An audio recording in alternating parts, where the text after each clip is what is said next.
The Shoeman poem. My alarm went off. It was Sunday again. I was sleepy and tired, my one day to sleep in. But the guilt I would feel the rest of the day would have been too much, so I'd go and I'd pray. I showered and I shaved, I adjusted my tie. I got there and sat in a pew just in time. Bowing my head in prayer as I closed my eyes, I saw the shoe of a man next to me, touching my own. I sighed. With plenty of room on either side, I thought, why must our souls touch?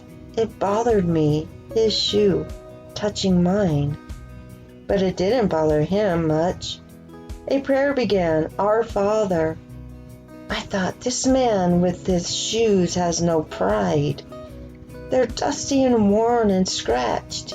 Even worse, there are holes on the side. Thank you for blessings, the prayer went on. The shoeman said a quiet amen. I tried to focus on the prayer, but my thoughts were on his shoes again. Aren't we supposed to look our best when walking through that door? Well, this certainly isn't it, I thought, glancing towards the floor. Then the prayer was ended, and the song of praise began. The shoeman was certainly loud, sounding proud as he sang. His voice lifted the rafters, his hands were raised high. The Lord could surely hear the shoeman's voice from the sky. It was time for the offering, and what I threw in was steep. I watched as the shoeman reached into his pockets so deep. I saw what was pulled out, what the shoeman put in. Then I heard a soft clink, as when silver hits tin. The sermon really bored me to tears, and that's no lie. It was the same for the shoeman, for tears fell from his eyes. At the end of the service, as is the custom here, we must greet new visitors and show them all good cheer. But I felt moved somehow and wanted to meet the shoeman. So after the closing prayer, I reached over and shook his hand. He was old and his skin was dark, and his hair was truly a mess.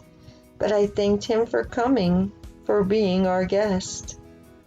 He said, my name's Charlie. I'm glad to meet you, my friend.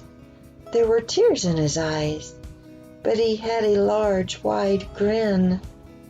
Let me explain, he said, wiping tears from his eyes. I've been coming here for months, and you're the first to say hi. I know that my appearance is not like all the rest, but I really do try to always look my best. I always clean and polish my shoes before my very long walk, but by the time I get here, they're dirty and dusty, like chalk. My heart filled with pain, and I swallowed to hide my tears as he continued to apologize for daring to sit so near. He said, when I get here, I know I must look a sight, but I thought if I could touch you, then maybe our souls might unite. I was silent for a moment, knowing whatever was said would pale in comparison. I spoke from my heart, not my head. Oh, you've touched me, I said, and taught me in part that the best of a man is what is found in his heart. The rest, I thought, the shoeman will never know, like just how thankful I really am that his dirty old shoe touched my soul.